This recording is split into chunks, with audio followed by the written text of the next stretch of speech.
દ્વારકા જિલ્લામાં special operations group દ્વારા 5 બાંગ્લાદેશી મહિલાઓની ધરપકડ કરવામાં આવી।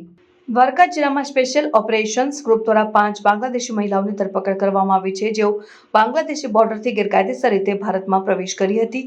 આ મહિલાઓ દ્વારકા વિસ્તારમાં રહેતી હતી અને તેમની ધરપકડ બાદ વધુ પૂછપરછ માટે ડિટેન કરીને રિકન્સ્ટ્રક્શન હેઠળ રાખવામાં આવી છે। એસઓજી દ્વારા કરવામાં આવેલ આ કાર્યવાહી ભારતની આંતરિક સુરક્ષાને ગેરકાયદેસર પ્રવેશને રોકવા માટે છે।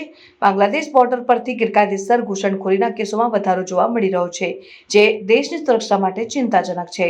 આ પ્રકારની ઘટનાઓને રોકવા માટે બોર્ડર સુરક્ષા બળોને વધુ સજાગ અને સક્રિય બનાવવાની જરૂર છે। સાથે જ સ્થાનિક પોલીસ અને સુરક્ષા એજન્સીઓ વચ્ચે સંકલન વધારવું જરૂરી છે, જેથી ગેરકાયદેસર પ્રવેશ અને તેની સાથે જોડાયેલી પ્રવૃત્તિઓને નિયંત્રિત કરી શકાય।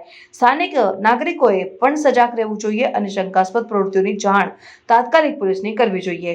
આથી સમાજમાં સુરક્ષા અને શાંતિ જાળવવામાં મદદ મળશે અને ગેરકાયદેસર પ્રવેશને રોકવામાં સહાય થશે। બાતમી મળી કે રૂપેણ બંદરના આજુબાજુમાં 5 મહિલાઓનો એક અહીંયા શંકાસ્પદ મૂવમેન્ટ છે। બાતમીના આધારે અમારી ટીમ દ્વારા જે મહિલાઓ છે એ કાયદેસર એની પૂછપરછ કરવામાં આવેલ હતું।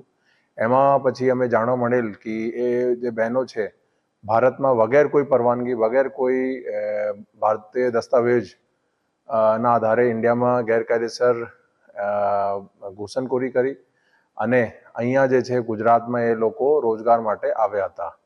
વધુ પૂછપરછમાં અમે એ પણ જાણવા મળેલ કે એ લોકો બોર્ડર ઉપર જે ભૌગોલિક પરિસ્થિતિઓના ફાયદા લઈને બધું ટ્રાય કરી છે। ખાસ કરીને મોન્સૂન દરમિયાન જે નદી વિસ્તારો છે અહીંયાથી એ લોકો ટ્રાય કરે છે।